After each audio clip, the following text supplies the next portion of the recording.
teninya bagaimana severa bakaro tamu tho ta omu tho alit be mana อันนี้เราก็จะมาเรียนต่อจากบทที่ 4ก็คือเขาเรียกว่าหลักฐานของการบังเกิดใหม่บังเกิดใหม่ ta malo ye แต่ว่าในบทที่ 5เนี่ยก็คือท่านจะแก้ไขความทุกข์ในชีวิตได้อย่างไรเวเอาซ่อนเม่นนั่นนี่เอาไว้นปลว่าว่าปกติมาละเอาไว้นอกสาระเวตาตาตากอดาเคนะนอกสาระตาตูบะขอบะโอ้ยาเคก็คือพี่ชายถามว่าสอนส่วนตัวของสอนเนี่ยณตอนนี้เหมือนเขาเรียกว่าอะไรเราเคยที่เหมือนเจออุปสรรคหรือว่าเขาเรียกว่าอะไรปัญหาณตอนนี้เคยเหมือนเจอตอนนี้ยังเจอเขาเรียกว่าอะไรพบเจอหรือเปล่าเขาไม่ได้แบบpain มาตาละ pain สิตาเนี่ย personal pain นอกจากบ้าจากสื่อตาเอาไว้ตาตูบะขอบะนะตาปกติมาละตาจุดตาชาไม่กี่นะตากลั่นหัวก่อนก็คือเพนก็หมายถึงความทุกข์ใช่ไหมที่เหมือนแบบเขาเรียกว่าเป็นความทุกข์หรือว่าปัญหาที่เหมือนเขาเรียกว่าอะไรเป็นส่วนตัวปัญหาส่วนตัวของความทุกข์ส่วนตัวของเราแต่เปตรูสะดวยสะปนวิเดชิเลยให้สอนอ่าน1 เปโตรบทที่ 5ข้อที่ 7-11ครับครับผมจงละความกังวลทุกอย่างของท่านไว้กับพระองค์เพราะพระองค์ทรงห่วงใยท่านทั้งหลายจงควบคุมตัวเองจงระวังให้เดชศัตรูของท่านคือมารดูดังสิงโตคำรามเดินวนเที่ยวสหาคนที่มันจะกัดกินได้จงต่อต้านมันด้วยใจมั่นคงในความเชื่อโดยรู้ว่าพวกพี่น้องของท่านทั่วโลกก็ประสบความทุกข์ลำบากอย่างเดียวกันหลังจากพวกท่านทนทุกข์ชั่วเวลาหนึ่งแล้วพระเจ้าแห่งพระคุณทั้งสิ้นผู้ได้ทรงเรียกให้พวกท่านเข้าในศักดิ์ศรีนิรันดร์ของพระองค์ในพระเยซูคริสต์พระองค์เองก็จะทรงฟื้นฟูจะทรงค้ำจูให้มั่นคงจะทรงเสริมกำลังเรี่ยวแรงและทรงให้พวกท่านทั้งหลายตั้งมั่นอยู่ขออนุภาพจงมีแก่พระองค์ตลอดไปเป็นนิจอาเมนเวลาแต่เปตรูเนาะเมียนับปัดแต่เปตรูละเมียโอเคอย่าบาดถึกผ้าเนาะบาดถึกผ้าตีลีได้ยินนั่นละทหารยัยนี่เอาว่าได้ปตาวิตาอยู่ละภาษาปูดอทหารยัยเนี่ยปตาตูบะขอบะละภาษาปูมีโอนี่ก็มีรัตสิสละเนาะก็คือเขาเรียกว่าอะไรส่วนตัวของพี่ชายก็คืออธิษฐานก่อนเขาเรียกว่าอะไรไม่ว่าตอนนี้เราจะเจอปัญหาหรือว่าความทุกข์เนี่ยแต่เราเชื่อว่าผ่านทางเพราะวจนะข้อนี้หรือพระวจนะในตอนนี้ที่เราได้ฟังอ่านไปเมื่อกี้เนี่ยมันจะทำให้เราคลายความทุกข์ที่เราเขาเรียกเผชิญอยู่แล้วก็พบปัญหาแล้วก็คำตอบไปพบคำตอบในอย่าเกิดต่อว่าเวลาตากระสอนนี่คิดกับเลี้ยล่ะนะแต่สุดท้ายก็ว่ามันเนาะก็เหมือนพี่ชายก็ได้เตรียมเมสเสจประมาณ2 หน้าครับมันก็ไม่ให้เยอะเกินไปแกเอาไว้นะเดี๋ยวต้องก็อย่าตีกว่านี่เนาะเอาไว้ได้ปากกูว่าเดี๋ยวนี้โอ้ดอตาตูบาขบะนะโอ้ดอตากอดาเคนะโอ้ดอสาเอาไว้ได้ตาปกติมาเลยตาบาโดบาทีเดือดผ้านะเลือดสุลสาโอ้เว้ก็คือมนุษย์ทุกคนอย่างเงี้ยต่างก็มีความทุกข์แล้วก็มีปัญหาส่วนตัวของทุกคนไม่สามบางเรื่องเราก็ไม่สามารถบอกคนอื่นได้เราทุกคนก็มีเดี๋ยวว่าเวลาสอนนี่เอาไว้สอนตากอดาเคเลเตะเปียว่าเคเลว่าที่โอ้ติดมั้งก็อย่างเช่นยกตัวอย่างสมมุติสอนเนี้ยคือมันก็มีปัญหาหรือว่าความทุกข์ใจบางอย่างที่สอนไม่กล้าบอกพี่ชายก็มีเงี้ยมันก็มีแอบซ่อนภาษาตะนักกีฬายันน่ะละซ้อมเนาะก็ใช้สุครีโอดอว่ามันนี่ก็ใช้สุครีว่าล็อกขี้นี่ชั่วโมงไอ้ชั่วโมงละปกติมาละมันนี่ตัดสินใจพาดโดลิมั้งก็เชื่อว่า พระเยซูคริสต์เนี่ยได้อยู่กับสอนแล้วก็มันทำให้สอนนะจะเหมือนกับค้นพบคำตอบในพระเยซูคริสต์ที่พระองค์อยู่กับดำเนินอยู่ Amen. สถิตอยู่กับสอนเนี่ย awe yanaki ni yano ka sara we no tatuba khoba oye no ก็ส่วนตัวของพี่ชายก็คือก็มีเหมือนกันเนี่ยปัญหาหรือว่าความทุกข์เนี่ย awe ก็มีเหมือนกัน chomo khayo na ki oye do awe da senaki oye ก็ส่วนตัวของคายองหรือว่าส่วนตัวของแซนก็มีเหมือนกันเนี่ยความทุกข์ส่วนตัวของเรา pami sikwa ba do pate ba mo no pate se mo pa uta se mo tatuba se de pan ก็คือเขาเรียกว่าความทุกข์เหล่านี้ ถ้าสมมติว่ามีคนมาถามเราอะเราก็สามารถเหมือนแบบเขาเรียกว่าอะไรบอกสามารถเหมือนอธิบายแล้วว่าบอกเขาได้ ถ้าเกิดว่าใจเราอยากจะบอกกับเขาเนี่ย mu misa de ni nyai ne ta owe ahama lo no le ke he so ne ba wada pa no ta ka su ta ataba do ba thi la tu la sa no awada ta ko ta ke la tu la sa no awe ni ama mo ก็คือทุกวันนี้ก็คือไม่ความทุกข์หรือว่าเขาเรียกว่าปัญหาเหล่านี้มันก็จะนำพาหรือว่าจูงเราไปได้ง่ายมากๆเลย ทุกวันนี้มันเหมือนแบบเขาเรียกว่าอะไร tar khai ne le sai te me ta so ba no เขาเรียกว่าอะไรสิ่งปัญหาหรือว่าความทุกข์เหล่านี้ ในพระคัมภีร์บอกว่ามันไม่ใช่สิ่งใหม่หรือว่ามันไม่ใช่เขาเรียกเรื่องใหม่ le dara abu gata no corona ta cha no ta cha la khai ne omicron ta tu ta cha ra ne te me ta so no to mi เขาเรียกว่าอะไรยกตัวอย่างเช่นเหมือนตอนนี้ก็คือโควิดเนี่ยมันใกล้ตัวมากเลยนะทุกอย่างมันไม่ใช่ทุกโลกหรือว่าทุกสิ่งทุกอย่างหรือว่าความทุกข์ใจเนี่ยมันไม่ใช่สิ่งใหม่ทั้งนั้นมันเป็นเขาเรียกว่าอะไรมันมีอยู่แล้วมัน le มัน le มี dara ตั้งแต่ le dara pa te so ne awe ba tu ba ta de pa o mo no ก็คือเขาละยุคต่อยุคหรือว่ายุคสมัยแต่ละสมัยนะพวกเขาก็จะพบเจอแล้วก็เจอกับเขาเรียกว่าปัญหาหรือว่าสิ่งเหล่านี้อยู่แล้วอย่างนี้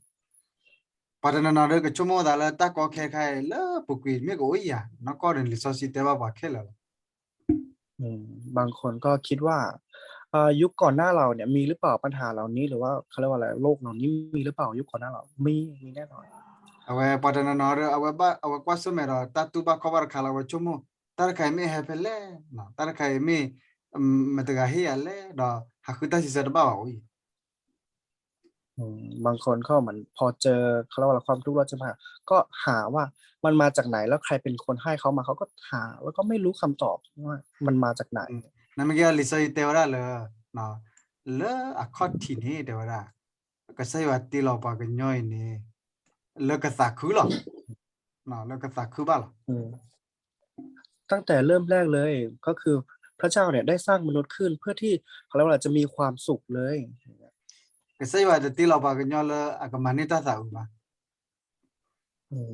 พระเจ้าไม่ได้สร้างมนุษย์ขึ้นเพื่อที่จะทำให้มนุษย์มีความทุกข์อย่างเงี้ยไม่ใช่ ba sa ta na ki ro awe da ta de ba nu lo ni pa ka nyo lo pha ro ka sai wa เขาเรียกว่าอะไรเพราะว่าความบาปที่เข้ามาในโลกมนุษย์ก็เลยถูกแยกขาดจากพระเจ้า do pa ka te ma le sa ro phe ni lo ta tu ba kho ba pha he nu lo ตั้งแต่เริ่มที่เหมือนแบบถูกแยกขาดก็เลยมีปัญหาต่างๆเข้ามาแล้วก็ถูกสาป do แช่ง po thwe ro ki ro ta ko ra ki ro pha ก็มีเรื่องเขาเรียกว่าอะไรปัญหาแล้วก็ความทุกข์ต่างๆก็ตามมา ke na ka bwa se ko ta we di le ma na ka ba bwa se di le เราจะเหมือนเขาเรียกว่าอะไรเราจะรักษาหรือว่าเยียวยาสิ่งเหล่านี้ได้อย่างไร ta hanya re pa ka ma lo no pa ka ba bwa se di le do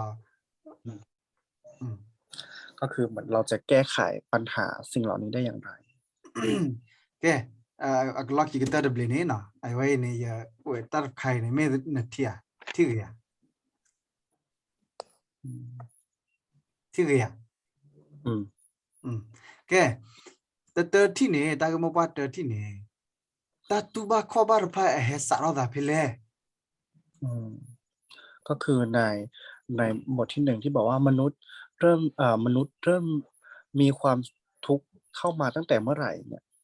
do a we ka ta si le a ka ta si le แล้วความทุกข์นี้จะสิ้นสุดเมื่อไหร่ ke ลิซอยเตวราเลยนอยมาว่าดูเพลินเนาะเลสานเลยเลยันเนี่ยภาษาเนี่ยแต่ละพวกเลยันเนี่ยภาษาเนี่ยก็ใช่ว่าฮิปว่าตามูนอกก็มตาสุขุตาคุณนอกก็ ก็คือตั้งแต่เรื่องแรกเลยเนี่ยพระเจ้าได้เหมือนเขาเรียกอะไรในปฐมกาลบทที่2ข้อที่7ก็คือลงปราณของพระเจ้านะพระเจ้าได้ให้กับเรา ตั้งแต่แรกเลย ก็ใช่ว่าอุลตามูนเนาะเลยเอาไว้ตีเราอุนี่นั่นเอาไว้ดูกันเนี่ยเอาไว้สู้กันว่าแต่ละตาสู้กันนี่ไม่ตาสักคือหรอ อันนี้ก็คือเหมือนกับเขาเรียกว่าอะไรพระเจ้าก็ได้ระบายลงปราณในปฐมกาลบทที่2ข้อที่7ใช่ไหมฮะแล้วก็อันที่ปฐมกาลบทที่1ข้อที่27ถึง28พระเจ้าก็ได้อวยพรแล้วก็เหมือนเขาเรียกว่าสร้างมนุษย์ตามพระฉายาของพระองค์แล้วพระองค์ก็ทรงอวยพรเรา အခုတည်းနေကစရတတ်တူခော့တီနေပါကညောကစားခုပါလား ก็คือจุดเริ่มต้นเลยก็คือ พระเจ้าสร้างมนุษย์เพื่อให้มีความสุข ကစပါကညောကအိုတော့ကစရတာစားခုပါကဘာကဘူရဘာရကစရတာခုပါနော်ကပဒခဲလခဲချီစားခုပါနော်တခဲလလကိုနေအဝဒေကဘာကဘာဒိုဆိုဝဲနော်စားခုပါ ก็คือในเขาเรียกว่าในปฐมกาลเนี่ย พระเจ้าก็บอกเราให้พระเจ้าสร้างมนุษย์ขึ้นเพื่อที่จะอยู่กับพระองค์ แล้วก็ทรงอยู่ในเขาเรียกว่าอะไรอยู่ในพระองค์อยู่กับพระองค์แล้วก็มีความสุขแล้วก็สรรเสริญแล้วก็ถวายเกียรติแด่พระเจ้า แล้วก็ปกครองสิ่งที่พระเจ้าทรงสร้างทั้งหมด ก็คือพระเจ้าได้ตรัสไว้แล้วเนี่ย ภาษาข้อที่นี่ก็จุ้ยนะภาษาข้อที่ ตอนแรกเนี่ยถ้าเราดูตามที่พี่ชายได้เหมือนเขียนว่าคือตอนแรกเนี่ยใจของเราเนี่ย เป็นสีแดงแบบแดงแบบแดงเลยอะ แต่ละนัสานี่เอาไปแต่มาแล้วเอาก่อนเนี่ยเขามีแล้วนัสุยนี่มั้งนัสุยนี่แต่มาแล้วแต่ละพอแล้วอมอร์เนี่ยอมอร์เนี่ยก็อาสานี่ทอขาระทอสูระเนาะเอาไว้ปอกปอกลาระเอาไว้เนี่ยแต่มีสารละมูนนก็หรอ ก็เหมือนสมมติทำไมถึงใจเป็นสีแดงหมายถึงเขาเรียกว่าอะไรสีแดงเลือดที่บริสุทธิ์เลือดที่แดง ตั้งแต่เขาเรียกว่าอะไรแดนเป็นปกติ แต่ว่าเหมือนถ้าเป็นคนที่สูบบุหรี่อย่างเงี้ยพวกเขาก็จะมีเขาเรียกหัวใจพวกปอดของพวกเขาหรือว่าหัวใจของพวกเขาเนี่ยจะเริ่มสีเพี้ยนสีก็จะจางลง ไม่แดงเลย အခုဒါနေအဲ့တော့ပဖလာဝရပစာနေလက်နော်ပစာလကစေအတီလဘခေါတိနေဩတော့ဆွေကိုနော်ဩတော့ဘကတဲ့တာမူနော့ကောနော်တာမနူးမှာတဘอันนี้ก็คือพระเจ้าตอนแรกที่พระเจ้าได้สร้างเราก็คือเขาเรียกว่าอะไรใจก็คือสีแดงแบบบริสุทธิ์เลย แต่ว่าไม่มีอะไรเลย ကဲအဝရဟေဖလဲနေတာတူဘာခဟေဖလဲနေခေါပလအဝရအဝဆာလပလေဟေခီလောကိုရနေမတရားပဲ สิ่งเหล่านี้มาจากไหนก็คือ สิ่งเหล่านี้ก็มาจากใจที่มืดมนเกิดใจที่มืดมน ဆာလပလေအခီလောနေဘာမနူကိုလအဝတအိုဟေခီလောပါခေါပလတမှုစီသတတူလခုနေ ทำไมเหมือนใจเขาเรียกว่ามืดมนเกิดขึ้นได้ เพราะว่าเขาเรียกว่ามันไม่ได้อยู่ดีๆก็เกิดขึ้นไม่ใช่นะแต่ว่ามันเป็นเพราะว่าปฐมกาลบทที่3ข้อที่1ถึง6အကဲဝရတဒေဘအနူလောကိုနေတဒေဘနူလော ความบาปได้เข้ามาก็คือไม่เชื่อฟังการไม่เชื่อฟัง ဒီတော့နော်မော်နေနော်မော်မီအမီနသန်နေဝတေဝရနော်ပစေပိုတေဝရနသန်ကစကောလဝနသန်နေအဝဲထောက်ကာရောနော်ထောက်ဥရောတကယ် สมมติว่าเหมือนเราดูในคนที่เหมือนเขาเรียกว่าสูบบุหรี่เนี่ยใจของพวกเขาก็จะไม่เหมือนเขาเรียกว่าไม่ได้แดงไม่ได้เหมือนสดไม่ได้เหมือนสะอาด พวกเขาก็จะเหมือนสีใจของพวกเขาจะเพี้ยนไปไม่ปกติอย่างเงี้ย အခုနေလောခော့တီနေမွန်ဒိုပါဒိုနော်ယူဆောအဒနေအဝဲခူထလူဘာစာခူရနေတာပကတဲမလတဒေဘနူလော ก็คือความบาปเข้ามาตั้งแต่เขาเรียกว่าอะไรยุคแรกก็คือเขาเรียกว่าอะไรมนุษย์คู่แรกก็คืออาดัมกับเอวาที่ทำให้บาปนั้นเข้ามาในโลกแล้วก็เข้ามาใน တဒေဘနူလောလောနေမင်းချီခူလခီချီနေတေဝရကဆိုင်ဝါဆိုဝဲဒီလကဆိုင်ဝါနော်ဟာရောကွေဝဲဒီลအလောဖာကတော့ကဆိုင်ဝါမနော် แล้วก็ในปฐมกาลบทที่3ข้อที่16ถึง16แล้วก็12เนี่ยที่เหมือนพระเจ้าได้สาปแช่งพวกเขาแล้วก็เหมือนทำให้พวกเขาอะไรวะน่ะทุกข์ยากลำบากในโลกนี้ လောဖာရောကဆိုင်ဝါလောနေလကီလောစာရဖလိုက်နေဘတ်တာဆိုခါရောမကလီလောနော် แล้วก็อีกอย่างหนึ่งก็คือเขาเรียกว่าอะไร ถูกมารซาตานเนี่ยครอบครองแล้วก็เป็นเขาเรียกว่าอะไรเป็นทาสของมารซาตานในยอห์นบทที่8ข้อที่44ကဲအဝိနေအကဲတော့ကကပစလနော်စာခွန်ပတူဘာကီဒါခေါ်ဘာကီဒါစာရတာပဲနော်နော်ပတူဘာခဲလာစာရတာနော် ก็คือเหมือนกับว่าสิ่งเหล่านี้ก็เกิดขึ้นแล้วก็เราได้สัมผัส แล้วก็มันเจอในพระคัมภีร์เอเฟซัสบทที่2ข้อที่1ถึง2ครับ ลิซอยเตวราตะเลตะเดบานีอเวอบูเลนมิสิกอตาซีลเนาะภาษามิซูลเนอเวซีลเนาะปะมีภาษาเนมินอกก่อนเนาะอเวตุเลมิทอขาลเนเนาะซีโอมิโอลเนเวซีล ก็คือความบาปก็คือความตายเนี่ย มันเหมือนกันเลย ถ้าใจเรามืดมนหรือว่าใจเรามืดบอดเนี่ยเราก็ตายในฝ่ายวิญญาณตายในฝ่ายวิญญาณแล้วก็ตายในร่างกายมันก็ตายตามที่มัน အခုနလေဆိုတဲဝဒီနေတော့လားဘာလဲအမတာတဲ့ဘာနေလောနောစာခွန်နေစီနော်စီ มันคนที่ทำบาปหรือว่าคนที่ตกอยู่ในบาปเนี่ยเขาเรียกฝ่ายวิญญาณของพวกเขาก็ตายอย่างเงี้ย တော့ဘာလဲအလောဖာရောကစေယောနေလောနောစာခွန်နေစီလီ คนที่ถูกแยกขาดก็ตายในฝ่ายวิญญาณเหมือนกัน ဘာလဲမမှုကလီတမနော်တာစောတမတာတဲ့ဘာတမနေဟိုစီလီလောနောစာ อืมคนที่ทำบาปคนที่เชื่อฟังแล้วก็เป็นทาสของมารซาตานก็ตายในฝ่ายวิญญาณเหมือนกัน အခုနေတာတူဘာခေါ်ဘာဝဲပနေဟပရောကလူစေဝတဲဝရလောခတိလီတဲဝအဝဲဆိုအဝဒါဂူမီကဆိုအဝဒါပပမှုမပပခွာမီ ก็คือในเอเฟซัสก็บอกได้สำแดงได้เห็นเลยว่า พระเจ้าได้เหมือนทำสำแดงให้พวกเขาเห็นว่าพระเจ้าเนี่ยได้สะแช่งมนุษย์ အခု ผู้แร နေ กที่ทำบาป အခုနေပကအစနေလခိကတနေမြေဝရတာစီလောနော်ခေနပါကညောခဲလနကဘာစီ ก็คือเขาเรียกว่าอะไรจุดหมายของทุกสิ่งทุกอย่าง หรือว่าจุดหมายของความบาปก็คือความตายต้องตาย มายนาลอวดาปกกว่าที่ภาษานี่มีเพลเลยตะกี้เลย ก็ส่วนตัวของพี่ชายก็เชื่อว่า ขอให้เราเองที่เหมือนเขาเรียกว่าอะไรจะตรวจสอบว่าใจของเราคือใจดวงไหน ที่เหมือนเรากำลังเป็นอยู่ตอน ป นี้ กบ้าบัวเสกดีเลยเนาะสารเพลย์อะไรนี่เอาไว้สูรอกีขีรอกีเนาะเอาไว้ปกติมาเลยเอาไว้ซีลีเอาปกบ้าบัวเสกดีเลย ก็คือพอใจเราใจของผู้เชื่อหรือผู้ไม่เชื่อหรือว่าคนที่ตกอยู่ในความบาปพวกเขามืดบอดเนี่ย เราจะแก้ไขแล้วก็เราจะมัน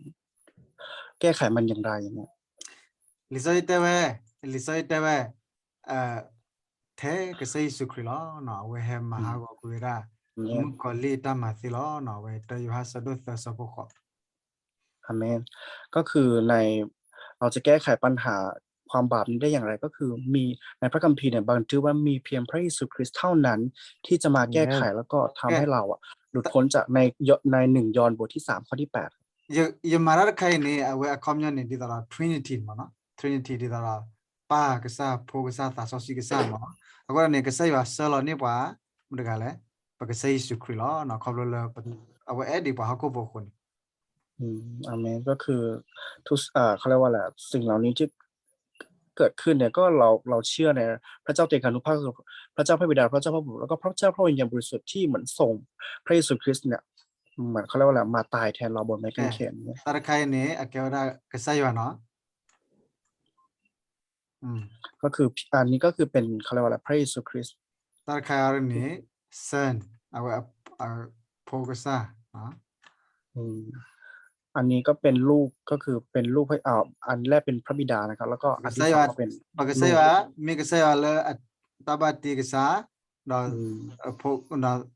กษายิสุคริสต์มีป่ะเลยเฮอุกิข้อกี่วะกษาเลยก็คืออันแรกก็คือเป็นพระเจ้าพระผู้สร้างแล้วก็อันที่สองก็คือเป็นพระเยซูคริสต์ก็คือลูกของพระเจ้าที่เป็นพระเยซูคริสต์ก็คือเป็นพระเจ้าพระผู้ช่วยให้รอดแกกษาคริสต์เทวดายังมีเกลือเทดโบลเนาะแล้วบอกว่าแล้วภาษาเพลย์เนี่ยก็หัวเราะกี่ก้อนเนาะอาเมนก็คือมีเขาเรียกว่าอะไรพระเยซูคริสต์ได้ตรัสไว้ว่าเราเป็นทางนั้นเป็นความจริงและเป็นชีวิตไม่มีใครมาถึงพระบิดาก็คือมีทางเดียวเท่านั้นก็คือพระเยซูคริสต์เท่านั้นที่จะทำให้เรากลับคืนดีแล้วก็ทำให้หัวใจของเราเนี่ยแดงสดกลับไปเหมือนเดิมเนี่ยเอาไว้เนี่ยအခုတည်းเนี่ยมีกว่าแต่เปตรูเนี่ยกษาคริสต์ดูซีดาเลยปกติมาแล้วเตปลัดทุสุญญาโลแล้วก็บัวเสกว่า ปากโอเดกะเลปตัดเดบาก่อนมั้งเนาะ อาเมนก็ถ้าเราดูใน1 เปโตรบทที่3ข้อที่18น่ะพระเจ้าเนี่ยพระเจ้าพระเยซูคริสต์ได้สิ้นพระชนม์เพื่อเราเลยพระองค์ได้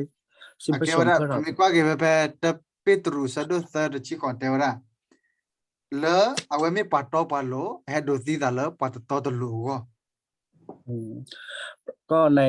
นเขาเรียกว่าอะไรใน1 เปโตรบทที่3ข้อที่18เขาบอกว่าพระองค์เนี่ยทรงบริสุทธิ์และทรงเป็นทรงบริสุทธิ์แต่ว่าพระองค์มาสิ้นพระชนม์ให้กับคนบาปทั้งหลาย อาเมน awe te si ko le awe man ne awe do ti da na ki ne awe man ne ta si lo no ko we mi ke sa ถึงแม้พระองค์จะตายบนไม้กางเขนแต่ว่าพระองค์เอาเหมือนมีอำนาจเหนือชนะความตายก็คือไม่ตายแล้วก็ฟื้นขึ้นมาจากความตาย ke อาเมน ke sai su kri ne awe he man le ro pe ro ra wi sa ya ta ke tum no wi sa ya ta ke อื tum มพระเยซูคริสต์ก็คือเหมือนได้ทำให้เขาเรียกว่าอะไรอ่า wi sa ya วิโซยาในกันเลย wi sa ya อีกหน้าตะเพิดวิโซยา wi sa ya ne ke sa ya wi mo pa le อ๋อก็คือพระเยซูคริสต์เนี่ยได้ทำให้เขาเรียกว่าอะไรพระวจนะของพระเจ้าเนี่ยได้สำเร็จตามเขาเรียกว่าawe da ตามที่ได้บัน wi ทึก sa ไว้ ya le li so si lo li ne wi sa ya ne ke ora pa le ke ti ke sa ya go ne awe de ba ka to ko sa ya ke lu tha ma de we ne wa ko ra wi mo พระเจ้าก็คือเหมือนได้สำแดงพระเยซูคริสต์เนี่ยได้มาทำแต่ผู้เผยพระวจนะก็คือผู้ที่เหมือนเขาเรียกว่าอะไรพยากรณ์ทำให้คำพยากรณ์เป็นจริงอาเมน wi sa ya te wa ke sai su ke he no ko le an pa ke te mal anya lo ke le ni aga ma bla ke patasa awe ke hi tho ke patasu ta sa he awe ni hello pa le ma se so do kho ni อืมก็คือพระเยซูคริสต์ได้สิ้นพระชนม์บนไม้กางเขนเนี่ยถึงแม้เนื้อหนังหรือว่าร่างกายของพระองค์เนี่ยจะทรงเปื่อยหรือว่าเจ็บช้ำแต่ว่าพระองค์ตายหรือว่าทำให้เราเขาเรียกว่าอะไรถูกถ่ายออกจากบาปแล้วก็เหมือนทำพระองค์ทรงแบบทุกข์ทรมานแทนเราแล้วก็ในพระคัมภีร์มัทธิวบทที่8ข้อที่15ถึง17เนี่ยทำให้สิ่งเหล่านั้นสำ nu เร็จ nyai tanu nyai do ma ka tanu ni ta ka so ma se so do kho ni ta ka so mo no ta ka so po thwe ra da be แกแต่ว่าเนี่ย tanu nyai ta ka so ni awe da ma se so do kho ni no awe ni ta ka so mo ก็คือในแมสเสจบนธรรมะที่ผ่านมาก็คือเกี่ยวกับมัทธิวบทที่8เนี่ยก็ awe ni ke sai su kri pa awe he ma bla wa ram de ga le pa bata sa ga no mi di corona ta sa ri no awe ma bla we เจ้าได้เหมือนเขาเรียกว่าอะไรสำแดงที่ทานุภาพของพระองค์ก็คือ ก็มีคนเป็นโรคเรื้อนเนี่ยที่ร้ายเป็นโรคที่ร้ายกว่าโคโรนาพระองค์ได้รักษาแล้วก็ pa si ทำ de ให้ ko เขาหาย pa si de ki lo mo no awe bla ki si ko ก็คือตายเขาเรียกว่าตายทางร่างกายแต่ว่าพระองค์ก็ทรงรักษาเขาอย่างเงี้ย do so bagate ma le so petru ami pwa ba no ba ya fe ni awe ataku tho lo ke sai su kri tho lo ko da ki lo ne ataku lo ma ki แล้วก็มีแม่ยายของเปโตรเนี่ยก็คือเป็นป่วยเป็นไข้แล้วก็พระเยซูคริสต์ได้สัมผัสมือของนางแล้วนางก็หาย pe pe ni pwa o lo ta wi ta na o lo pu lo awe ha ro ta wi ta na ha ro ก็มีคนที่เหมือนมีผีสิงเข้าแล้วก็เขาเรียกว่าอะไรก็พามาหาพระองค์ก็ทำให้พวกเขา do ผีก็ออกจากพวกเขา mi kwa ki le te awe ma se kho le ke te ni mo awe te wa le awe ke sai su kri ni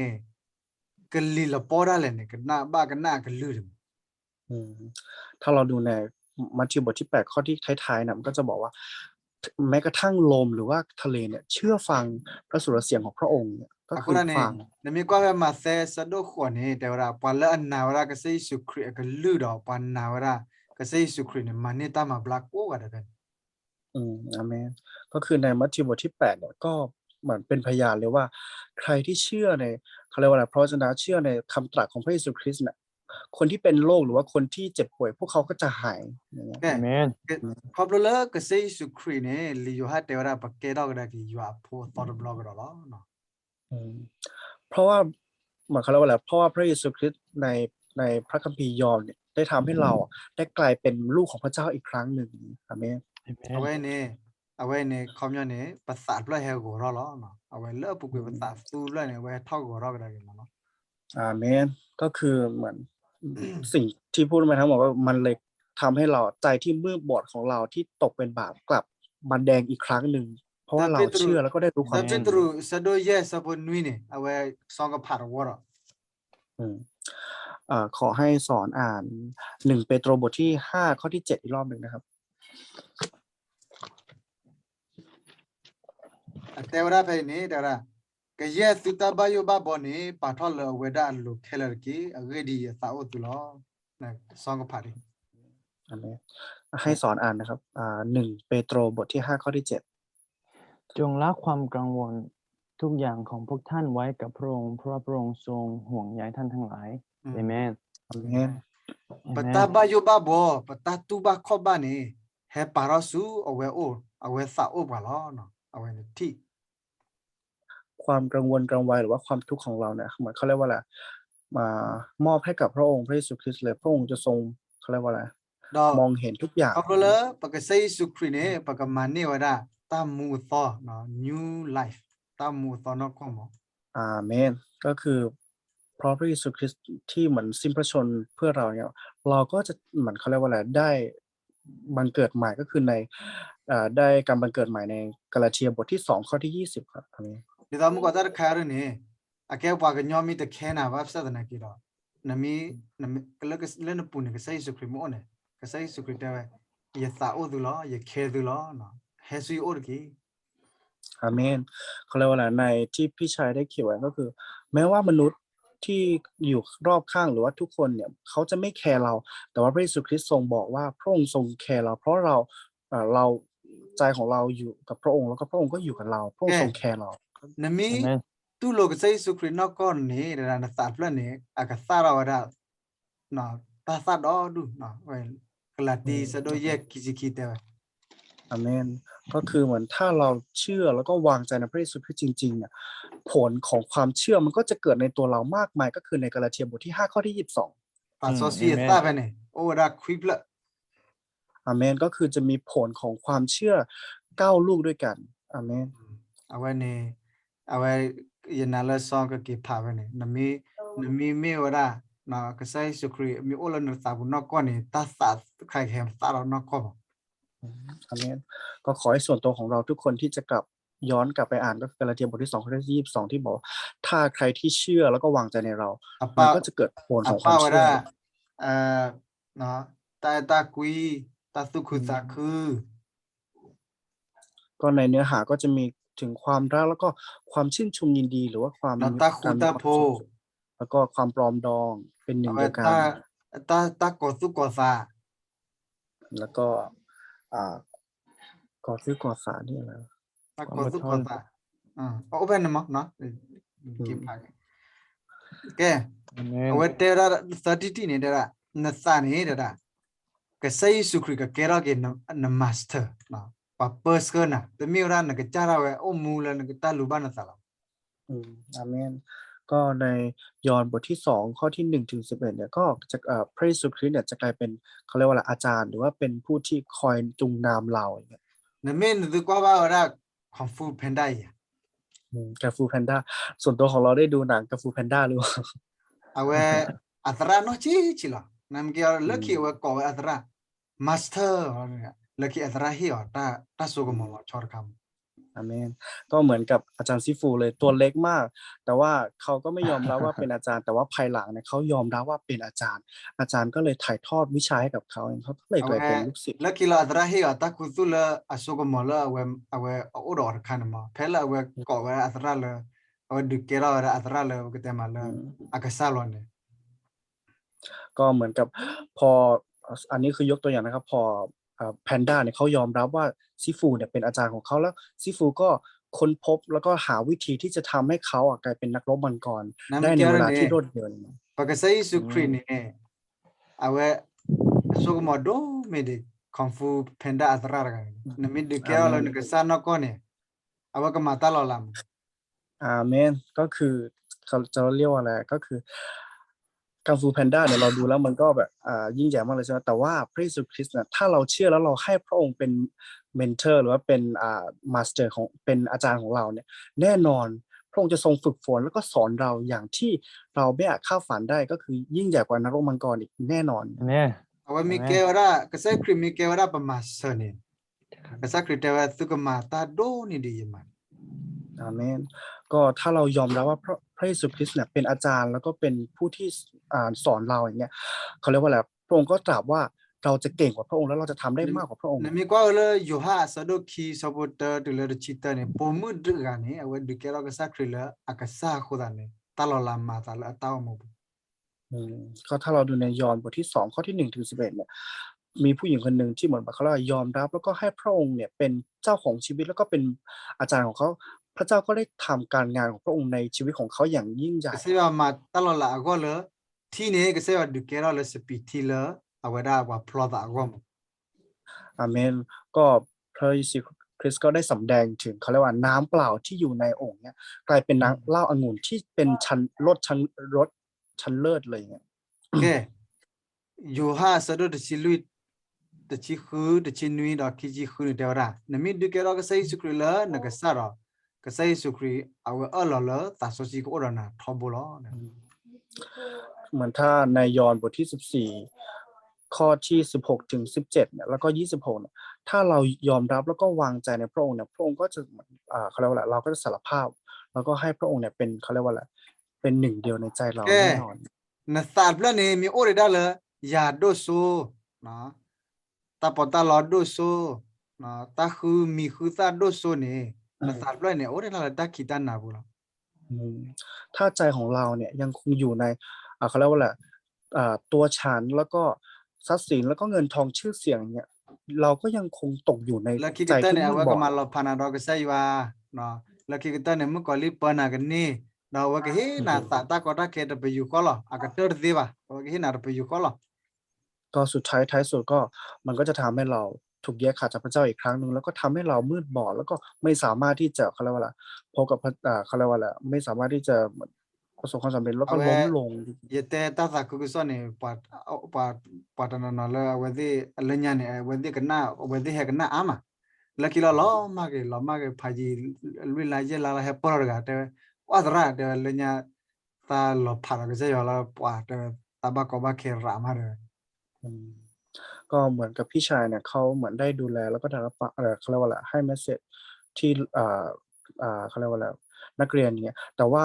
เขามาแล้วก็หายไปหลายเดือนเลยแต่เขาก็กลับมาอีกครั้งหนึ่งแล้วก็เขาก็สารภาพว่าระหว่างที่เขาที่หายไปเขาได้พบความทุกข์ยากลำบากมากเลยอย่างเงี้ยเขาก็สารภาพออกมา akora ne ta la amma mu ra ke ba sa se ne mi gra ka se su kri lo อืมคนที่จะรื้อฟื้นหรือว่าคนที่จะฟื้นฟูใจเราได้จริงๆก็คือมีเพียงพระเยซูคริสต์เท่านั้นเลยอาเมน Amen. lo ne pa la aka hit sa ra ke he ba pa ne mi ora ta so si lo คนที่จะเขาเรียกว่าให้เรามีกำลังในการทำทุกอย่างเขามีเพียงพระวิญญาณบริสุทธิ์เท่านั้นเลยอาเมน Amen. okay ne awe ne wa ko ra la pa ka sa pho ka sa ta so si ka sa ta ma ta ga awe de ma na di le อาเมนก็คือสิ่งเหล่านี้เราก็จะเรียกว่าพระเจ้าตรีฆานุภาพก็คือพระเจ้าพระบิดาพระเจ้าพระบุตรแล้วก็พระเจ้าพระวิญญาณบริสุทธิ์ที่ทรงอยู่ด้วยกันแล้วก็นำเราในชีวิต akora ของ ne เรา Amen. awe pa sa ne ami pa sa ne ami mu ne awe ne me ta so ga เขาเรียกว่าอะไรถ้าใจเรายังคงมีชีวิตแล้วก็ใจเรายังคงมีความเชื่อเนี่ยมันเป็นเขาเรียกว่าใจที่เป็นนิรันดร์นะเป็นความ awe ne ya da la so mi ge sen mi ge kha yo mi ge pa thi tu ta mu ne tu sa ne ba me sa la wo ple อาเมนก็ขอให้ส่วนตัวของสอนหรือว่าส่วนตัวของแซนแล้วก็ส่วนตัวของขยองเนี่ยขอให้ผู้คนที่มองมาในเราก็จะมองเห็นว่าใจของเราเนี่ยยังคงเป็นสีแดงแล้วก็สดอย่างเงี้ย okay ti tu ta mu wa ti la tu ta ta mu tu kwa sa me ta ko ta ke do tu sa ne lo down do tu sa ne awe ri ba do o tu sa ne ta kla ne ake wa da awe ne de mi wa da sa la a go go play อืมถ้าสมมติว่ามีคนมองเข้ามาในชีวิตของเราแล้วก็มองเห็นว่าให้เรามันไม่มีแรงไม่มีกำลังแล้วก็เจอแต่ปัญหาบ่นต่อว่าอย่างเงี้ยมันก็ไม่ต่างอะไรกับใจที่มืดบอดหรือว่าใจที่เป็นสีดำดวงนี้อย่างเงี้ย ไม่ ปา ต่าง เล เลย โอดอปาเลโอดอตาตะไกเนี่ยเนาะก็เซยิสุคริเนี่ยอาสาลก็ก็ทอโบลอเนี่ยตากอดาเคดบ้านเนี่ยไม่ตากอดาเคนอดมี อาเมนคนที่มีสิ่งเหล่านี้ที่เหมือนพี่ชัยได้พูดไปทั้งหมดเนี่ยเขาก็จะมีใจที่สดใหม่แล้วก็แดงสดอยู่ตลอดเวลาไม่ว่าปัญหาจะเข้ามานั่นไม่ใช่ปัญหาที่เขาเหมือนเขาไม่มันไม่ใช่ปัญหาสำหรับเขาอย่างเงี้ย เอาไว้เนี่ย อาเม เนาะ น อาเมน ไม่ว่าปากสบาสาระอมูทอดีแลเนาะเอาไว้เนี่ย อืม ตาคายลิซอสิเชิร์กลายยาเราเลยนะตัวนี้ว่ามา ก็ในนั้นก็บอกว่าท่านจะสามารถเริ่มต้นชีวิตใหม่ในความเชื่อใหม่นั้นจากที่นี่ได้อย่างไรอาเมน นี่อเมน อาเมน อาเมน เอาไว้เนี่ยก็เสียว่าลึกทาร์ฮันยัยมองเสียว่าสู้กี่ก็ลึกทาสู้อีปวยรักแค่ละต่อปากมีว่าระภาษาโกรลนี่ปากมาเลราปวยราตัดเพลย์นะเอาไว้แต่ว่าเลเลเขาก็ดอบเบียนดอดูแค่เราปากลึกพาเลยอย่าเพลย์บล็อกอย่าเพลย์บล็อกอย่าเพลย์บอลนะ อาเมนก็คือขอให้ส่วนตัวของเราที่จะเป็นเหมือนกับใจที่เป็นเขาเรียกว่าแดงสดที่เริ่มต้นใหม่กับพระองค์อยู่ทุกๆวัน แล้วก็เหมือนกับในมัทธิวบทที่28ข้อที่1ก็ข้อที่16ถึง20ที่บอกว่าจงไปประกาศแล้วก็เขาเรียกว่าอะไรให้พูดคนในทั้งหลายนะให้เป็นสาวกแล้วก็ Kesa ประกาศข่าวประเสริฐ kritewe พระเยซู pepe lisoji de choy pepe we man ta si wi lock in we lock la ta le play bomb พระเยซูคริสต์ได้ตรัสข้อพระวจนะมัทธิวบทที่28ข้อที่16ถึงหลังจากที่พระองค์ฟื้นขึ้นจากความตายนะ awe tewe awe man lo play body le da ta so ta ko mo le mu ko lo ko ne odo ya la ri he du lo de เขาพระองค์ก็ได้ตรัสกับลูกศิษย์หรือว่าสาวกของพระองค์ว่าเขาเรียกว่าอะไรแผนการของพระองค์แผนการของพระเจ้าหรือว่าแผนการ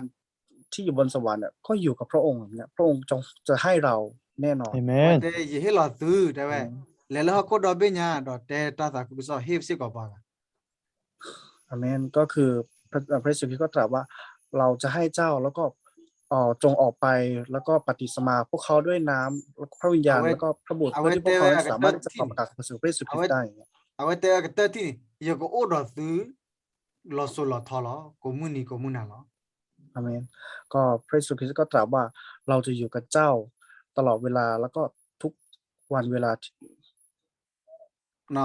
na mi odo ka sai su kri da tar khai ka thora ki khe lo no ta wa ne ถ้าเราอยู่ในพระเยซูคริสต์เนี่ยสิ่งเหล่านี้มันก็จะสดใหม่แล้วก็มันจะเหมือนเขาเรียกว่าอะไรเริ่มต้นใหม่ในชีวิตใจเราทุกๆวันเนี่ยอาเมน amen อาเมน ke pagalala forum na song ka te ba wa ri ta la ra te ก็วันนี้ก็ให้สอนฟอรัมครับ ครับ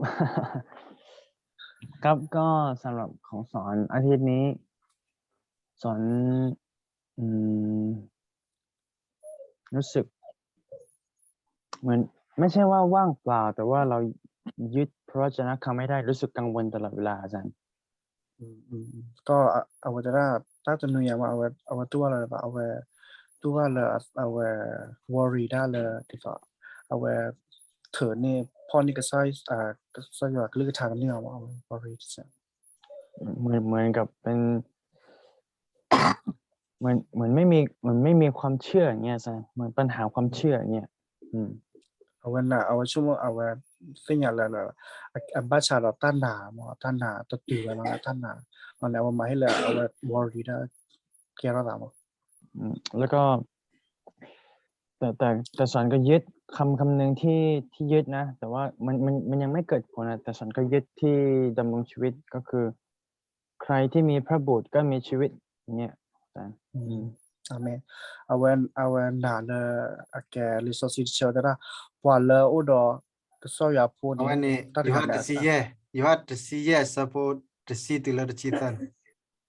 ก็คือพระเจ้าบอกว่าในยอห์นบทที่15ข้อที่10ถึง13 awe ni pa la odo ka sai su kri ni odo ta mu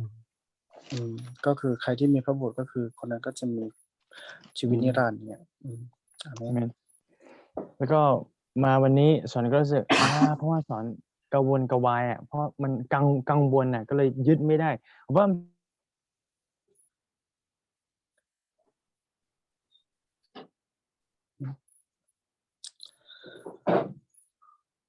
นี่จะเน้นไปตา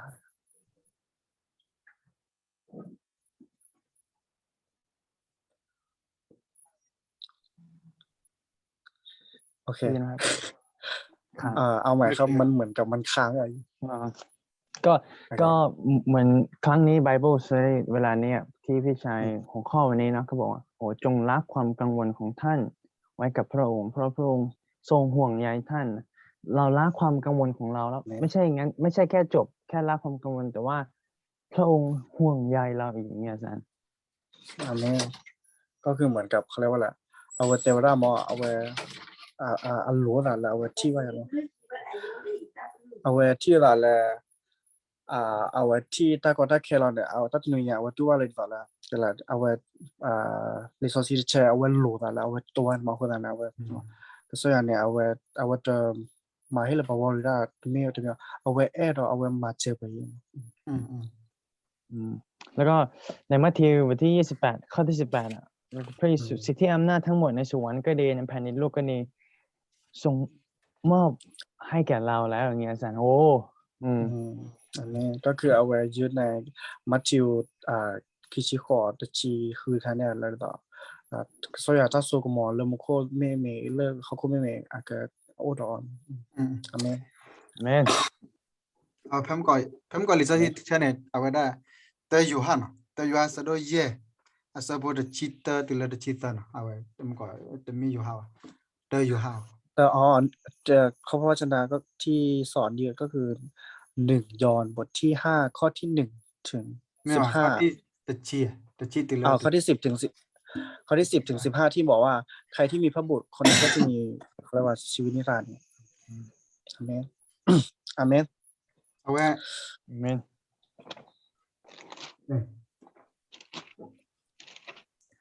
agora ne me passe up ne we son ga passe wa da pen the table with that you know หลายยอห์นเลย au son ga passe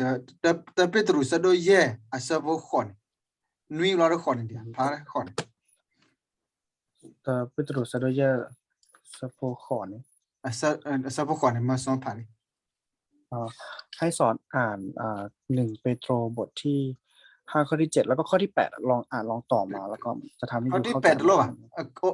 ข้อที่8ข้อที่8ข้อที่8จงควบคุมตัวเองจงระวังไว้ให้ดีศัตรูของท่านคือมารอยู่ดักสิงโตคำรามจนวนที่จะเสี้ยวหาคนที่มันจะกัดกินได้เอาไว้เตะไปนี่แต่ตอนเตะเวลาให้สู้ก็ใส่สุขรือโอเมียก็ใส่สุขรือสาวบ้าล้อเมียให้ป่ารอบปัตตาวิตาโยมีโอเนี่ยให้จอดแล้วก็สักรือโอนเพนวินมันก็คือตอนแรกในข้อที่7เนี่ยก็บอกว่าใครที่กระวนกระวายหรือว่าใครที่มีความทุกข์ก็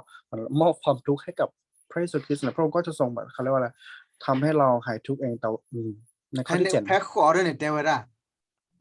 ก็มุนี่เด้อป่าโอ้ยเด็กแล้วก็มาเราคุยบ้าน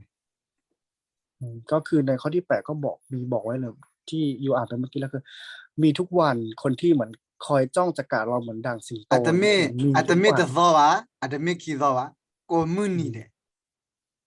มันไม่ใช่1 วันหรือว่ามันไม่ใช่2 วันที่มันจ้องจะกัดแล้วก็เขมือบเราอยู่ตลอดเวลามันคือทุกวันก็คือคุณเอาไว้เตะไว้ดีแหละก็ซิซาร์กีโซฟอร์กีคอมยานี่บาดทุกข์พามาไว้แล้วอาเมนก็ในข้อที่8ก็บอกว่าเขาเรียกว่าอะไรแพทย์เตอร์เนี่ยมั้งคุมเขาเรียกว่าอะไรควบคุมตัวเองหรือว่าจงระวังระวัยตัวเองอยู่ตลอดเวลาเพราะว่าหมายความว่าอะไรหมายความว่าให้เราอธิษฐานตลอดเวลาเพื่อที่จะไม่ถูกลวงแกนก็พาไปคุยดิล่ะซองก็พาไปเสร็จคุยลิงพากันเตอร์คุยอยู่ลองอ่านต่อบทที่9ครับข้อที่9จงต้านมันด้วยใจในความเชื่อโดยรู้ว่าพวกพี่น้องของท่านเองทั่วโลกก็ประสบความทุกข์ลำบากเช่นเดียวกันเอาไว้เนี่ยเตวดาแต่ไม่เท่านะว่าดอบูเว้นะกี่บ้ากว่าสมัยดีตลอดก็บอกไว้เลยว่ามันไม่ใช่เพียงแค่เราหรือว่าสอนแต่ว่าทั่วโลกเลยเหมือนเจอปัญหานี้เหมือนกันดอบูปากคริโปก็ได้บ้ากว่าสมัยก็คือพี่น้องคริสเตียนของเราทุกคนเนี่ยต้องเจอแน่นอนเตวปากบ้าดอตเดอดีแหละนี่เตวดาปากบ้าอุกสุกเลตันนะดอตรอเวดาม เราจะเขาเรียกว่าอะไรเราจะป้องกันตัวเราเนี่ยเราต้องโดยความเชื่อโดยความที่เขาเรียกว่าอะไรทำให้เรามีใจที่เชื่อในพระ Pagba เยซูคริสต์อย่างแท้จริง pagba วาง uga ใจ suklele pagba uga suklele tanna we ni mi ora tanna ka sai suklo เราต้องมั่นคงตั้งมั่นอยู่ในความเชื่อแล้วก็เรียกว่าอะไรเชื่อในพระเยซูคริสต์ที่ทรงมีชีวิตในเราอย่างเงี้ย awe ni nami uga suklele tanna we ro na pagte ma le na ka trowara pala mu ko ka ma lo khi pa ko mu ni de ka ni lo ถ้าเราตั้งมั่นหรือว่าไม่หวั่นไหวกับความเชื่อที่เราเชื่อในพระองค์เนี่ยคนนั้นที่เป็นมารเขาจะไม่สามารถทำอะไรเราได้เราอธิษฐานแล้วก็ทูลขอกับพระองค์เพื่อที่จะ awe ไม่ li ถูก sa ลว si ง de chai ni awe ba pagte ma le awe itu ta do ma le อืม pagaman ne wara tala ka ma lo khi pa ni kle gar onor bo o le pa mi uga suklele pa tanna ka sai sukri bo lo อาเมนก็ข้อพระวจนะข้อนี้จริงๆแล้วมันมีทิศทางนุภาพแล้วก็มันตรงกับเราทุกคนเลยเพราะว่าเราถูกลวงทุกวันใช่ไหมแต่ว่าใครที่เชื่อในพระบุตรของพระเจ้าอย่างตั้งมั่นคงเนี่ยเขาจะไม่ถูกลวงอย่างแน่นอน เราต้องแนะว่าในความเชื่อเอเมน ni awe pagalele son awe pagalele ยา sin วส่วนตัวของแฟนก็ ก็จริงๆแล้วเหมือนกับทุกคนเลยอย่างที่พี่ชายบอกว่าจริงๆเราก็มีความทุกข์แล้วก็มีความกระวนกระวายอยู่ในตัวที่เราเหมือนไม่อาจแสดงความอ่อนแอให้กับคนอื่นอย่างเงี้ยแต่ว่าส่วนตัวของแซนนะใช้วิธีของการที่เหมือนแซนไม่แสดงความอ่อนแอหรือว่าความกระวนกระวายให้กับมนุษย์ แต่ว่าแซนจะแสดงให้กับพระเจ้าหรือว่าพระเยซูคริสต์ที่เวลาที่แซนอธิษฐานเพราะว่าแซนก็ไม่สมบูรณ์แซนก็เหมือนอ่อนแอแซนก็อธิษฐานกับพระเจ้าแล้วก็ยอมรับว่าเราเป็นคนอ่อนแอแล้วเราเป็นคนขัดสนเราแน่นอนเหมือนกับที่ข้อพระวจนะเมื่อกี้เลย มันไม่ได้ลวงเราแค่วัน2 วันหรือว่าพรุ่งนี้วันลืนนี้ มันเป็นทุกวันเวลาเลยคือเราไม่สามารถจะเขาเรียกว่าอะไรเหมือนยิ่งแซงกลับมาบ้านนี่นะคือหนักมากอย่างเงี้ยฉันก็เลยรู้สึกว่าว้าวข้อพระวจนะข้อนี้คือจุกมากก็เลยแบบว่า เราต้องอธิษฐานเนี่ยเพื่อที่จะไม่ถูกลวงจากสิ่งที่ตามองเห็นเพื่อที่จะไม่ถูกลวงจากมารที่มันคอยขัดเพราะมันรู้ว่าพระเจ้าจะใช้เราอย่างยิ่งใหญ่มันก็เลยคอยทำลายเราทุกวันทุกเวลาทุกวันวินาทีเลยเราอย่าถูกลวงแต่ว่าให้อธิษฐานเพื่อที่จะไม่ถูกลวงส่วนตัวของแซนนะก็คือขอให้ส่วนตัวของแซนก็เหมือนเขาเรียกว่าอะไรเชื่อมั่นแล้วก็ตั้งมั่นในความเชื่อที่พระเยซูคริสต์ทรงอยู่กับเราจริงๆแล้วก็เหมือนอธิษฐานเพื่อที่จะไม่ถูกลวงก็จะไม่ถูกแบบมารล่อลวงได้ง่ายอย่างเงี้ย เอเมน